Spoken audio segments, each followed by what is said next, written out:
ખેડાના અધિકારીઓએ ભ્રષ્ટાચારની વહેતી ગંગામાં હાથ ધોયા છે। 3.5 કરોડના ખર્ચે તૈયાર કરેલા ચેકડેમની નદીમાં સમાધિ, નદીના પટ કરતા નીચો ચેકડેમ બનાવી અધિકારીઓએ બુદ્ધિનું પ્રદર્શન કર્યું છે। 12 મહિના પહેલા કપડવંજની વરાસી નદીમાં સિંચાઈ વિભાગે ચેકડેમ બનાવ્યો હતો અને 3.5 કરોડનો ખર્ચ કરવા છતાં ચેકડેમ ખેડૂતોને કામ ન આવ્યો અને ચેકડેમ બનાવવામાં સિંચાઈ વિભાગ અને કોન્ટ્રાક્ટરે ભ્રષ્ટાચાર કર્યો હોવાનો ખેડૂતોએ આરોપ લગાવ્યો છે।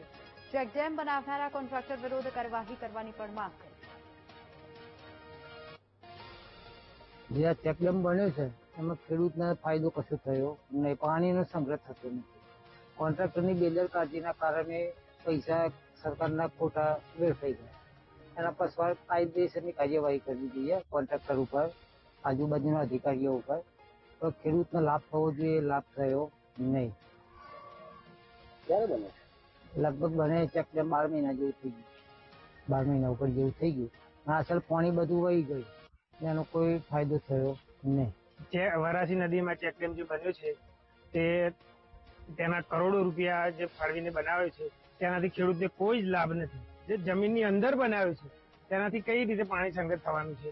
જે એના કરતા તો જે પેલા લોખંડના દરવાજા વાળો જે ચેકડેમ હતો એ જ જો રિપેર કર્યો હોત ઓછા ખર્ચામાં તો તેનાથી ખેડૂતોને ઘણો લાભ થાય એવો હતો બોર રિચાર્જ થઈને। અત્યારે હાલ મારા બોરમાં પાણીનું સ્તર નીચું આવી ગયું છે।